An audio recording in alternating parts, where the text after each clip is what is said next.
पूरी दुनिया में ऊर्जा सप्लाई को लेकर छाई निराशा के संकट के बादल छटने की संभावनाओं के बीच एक बड़ी खबर यह आई कि इस वक्त जो स्थिति स्ट्रेट ऑफ हॉर्मुज पर बनी हुई है, आगे आने वाले वक्त में भी अगर यही स्थिति बनी रही तो समस्या का समाधान समझिए। लेकिन जिस तरह से डोनाल्ड ट्रंप ईरान के प्रति बयानबाजी करते हैं और जो रवैया अब तक उन्होंने अपनाया हुआ है, ज़्यादा दिन तक ये चलेगा इसकी संभावनाएं कम नजर आती हैं। हम उम्मीद करते हैं कि ये ऐसे ही बना रहे और जहाज इसी तरह से बाहर निकलते रहें।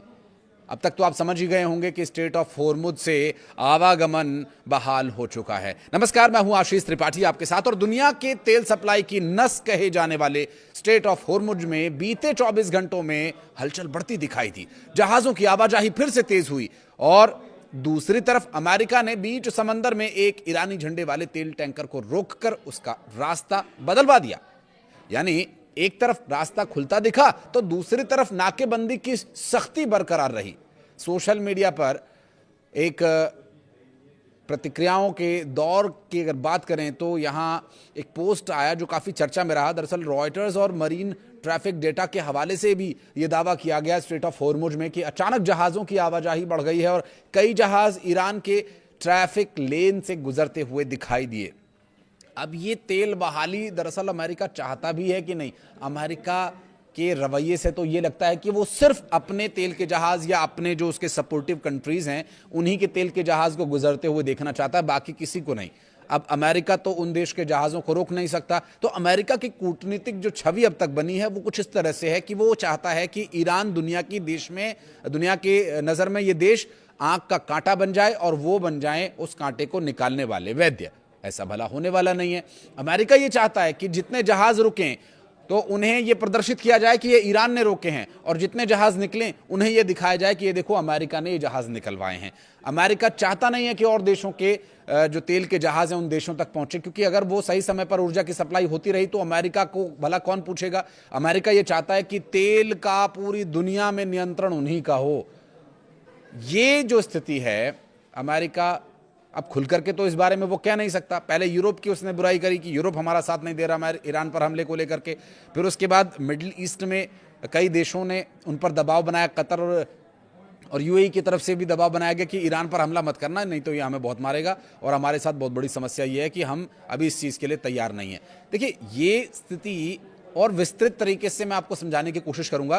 कुछ एक इन्फॉर्मेशन जो महत्वपूर्ण है पहले मैं वो आपको बताता हूं। ईरान की रेवोल्यूशनरी गार्ड्स नेवी ने बुधवार को कहा कि उसने पिछले 24 घंटों में 26 जहाजों, जिनमें से तेल टैंकर्स, कंटेनर शिप्स और दूसरे कमर्शियल पोर्ट्स शामिल है, तो इस जलमार्ग से गुजरने दिया गया। लेकिन गार्ड्स नेवी ने एक्स पर एक पोस्ट में कहा कि पिछले 24 घंटों में 26 जहाज स्ट्रेट ऑफ हॉर्मुज से गुजरे हैं। यहां ट्रांजिट आईआरजीसी नेवी की सुरक्षा और समन्वय के बाद हुआ। ये ईरान ने 28 फरवरी को अमेरिका और इजराइल के साथ युद्ध शुरू होने के बाद रास्ता बंद कर दिया था। स्ट्रेट ऑफ हॉर्मुज पर पूरी तरह से आवाजाही को रोक दिया था और कड़ी पाबंदियां लगा दी गई थीं। उस दौरान भी कुछ जहाज भेजे गए, जिसमें भारत के भी कुछ ऑयल टैंकर्स शामिल रहे। स्ट्रेट ऑफ हॉर्मुज दुनिया के सबसे महत्वपूर्ण एनर्जी चेक पॉइंट्स में गिना जाता है। वैश्विक तेल और लिक्विफाइड नेचुरल गैस की बड़ी खेप इसी सकरे समुद्री मार्ग से होकर गुजरती है, जो पर्शियन गल्फ को अंतर्राष्ट्रीय समुद्री मार्गों से जोड़ता है। दक्षिण कोरिया ने इस मामले में बुधवार को कहा कि उसका एक तेल टैंकर सफलतापूर्वक इस हॉर्मुज स्ट्रेट से गुजरा। संघर्ष शुरू होने के बाद ये किसी दक्षिण कोरियाई जहाज का पहला ऐसा ट्रांजिट बताया गया। तो वहीं दूसरी तरफ अमेरिकी मरीन ने बुधवार को एक ईरान झंडे वाले commercial oil tanker MT celestial sea को रोक करके उसका रास्ता बदलवा दिया कि भैया यहां से मत जाइए, आप एक काम कीजिए, यहां से यूटर्न लीजिए और इधर से निकलिए। तो ये रवैया अमेरिका का है। तो अगर आप किसी को बार बार उकसाएंगे तो वो कितनी देर आपकी मनमानी को झेलेगा? ये अमेरिका को सोचना चाहिए। और इसका परिणाम क्या रहा और अमेरिका की इस हरकत को लेकर अमेरिका में क्या बवाल मचा हुआ है, उस पर मैं एक अलग से वीडियो लेकर आऊंगा, उसे भी आप देखिएगा। फिलहाल आपको बता दें कि अमेरिका को यह शक था कि वो ये जहाज अमेरिकी नौसैनिक नाकेबंदी से बचाने की उन्हें कोशिश कर रहा है, क्योंकि 31 मरीन एक्सपीडिशनरी यूनिट्स के मरीन ओमान की खाड़ी में जहाज पर चढ़े, उसकी तलाशी ली, फिर उसे रास्ता बदलने के निर्देश दिए गए, या यूं कहें कि मजबूर कर दिया गया। अमेरिकी सेंट्रल कमांड ने यह कहा कि अमेरिकी बल पूरी सख्ती से नाकेबंदी को लागू कर रहे हैं और अब तक 91 कमर्शियल जहाजों को नियमों के पालन के तहत रास्ता बदलवाया गया। और सेंटकॉम के मुताबिक अमेरिका सैन्य बलों ने 12 अप्रैल से शुरू हुई नौसैनिक नाकेबंदियों के बाद 4 जहाजों को निष्क्रिय भी किया है, यानी ध्वस्त कर दिया, समुद्र में ही उसे समाधि दिला दी। अमेरिकी प्रेसिडेंट डोनाल्ड ट्रंप ने दावा किया कि तेल की कीमतें जल्द गिरने वाली हैं। स्ट्रेट ऑफ हॉर्मुज में फंसे 1600 से ज्यादा तेल से लदे जहाज बहुत जल्द बाहर निकलेंगे। ट्रंप ने कहा कि संकट के बावजूद शेयर बाजार पहले से ज्यादा ऊंचाई पर है, जबकि उन्हें खुद अंदेशा था कि बाजार 20 से 25% तक गिर सकता है। ट्रंप ने ईरान को लेकर सख्त रुख दोहराते हुए कहा कि उनके पास कार्रवाई के अलावा कोई विकल्प नहीं था, क्योंकि तेहरान परमाणु हथियार हासिल करने की ओर बढ़ रहा था। ये एक दूसरा मुद्दा है जिसको लेकर के डोनाल्ड ट्रंप लगातार ईरान को दबाव में लेने की कोशिश कर रहे हैं, लेकिन ईरान वही पुष्पा स्टाइल में झुकेगा नहीं वाला जो उसका एटीट्यूड है, ये दरअसल डोनाल्ड ट्रंप को पसंद नहीं आ रहा है।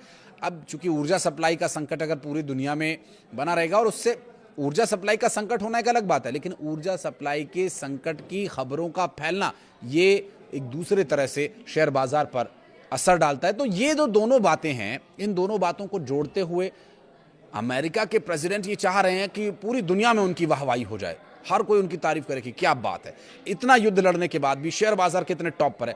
तो शेयर बाजार पर पड़ने वाला असर, दरअसल जो न्यूज़ बाहर आती है उसके हिसाब से शेयर बाजार रिफ्लेक्ट होता है, उस पर उसके फ्लक्चुएशन दिखाई देते हैं। और लोग भी जो इन्वेस्ट करते हैं या इन्वेस्टर्स हैं, वो खुद जाकर को तो देखेंगे नहीं कि स्ट्रेट ऑफ हॉर्मुज में क्या हो रहा है। उनके पास जो न्यूज़ आ रही है, सेंटर से जो खबर उनके पास पहुंच रही है, वो उसी हिसाब से अपने इन्वेस्टमेंट को घटाते या बढ़ाते हैं। तो ये अमेरिका के प्रेसिडेंट की कूटनीति है। अभी वो युद्ध लड़ने की स्थिति में नहीं है। बहुत सारे वो कारण बता रहे हैं कि ये ऐसा हुआ इसलिए हमने हमला नहीं किया।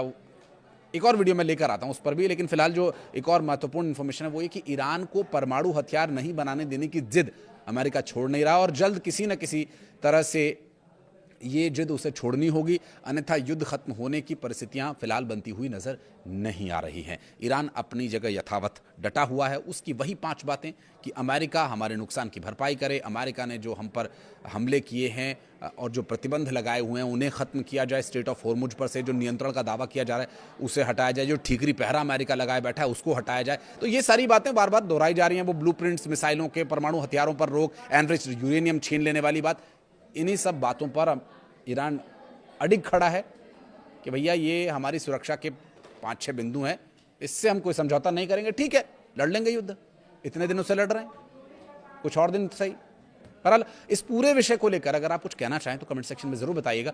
वीडियो को यहां तक देखने के लिए बहुत बहुत धन्यवाद।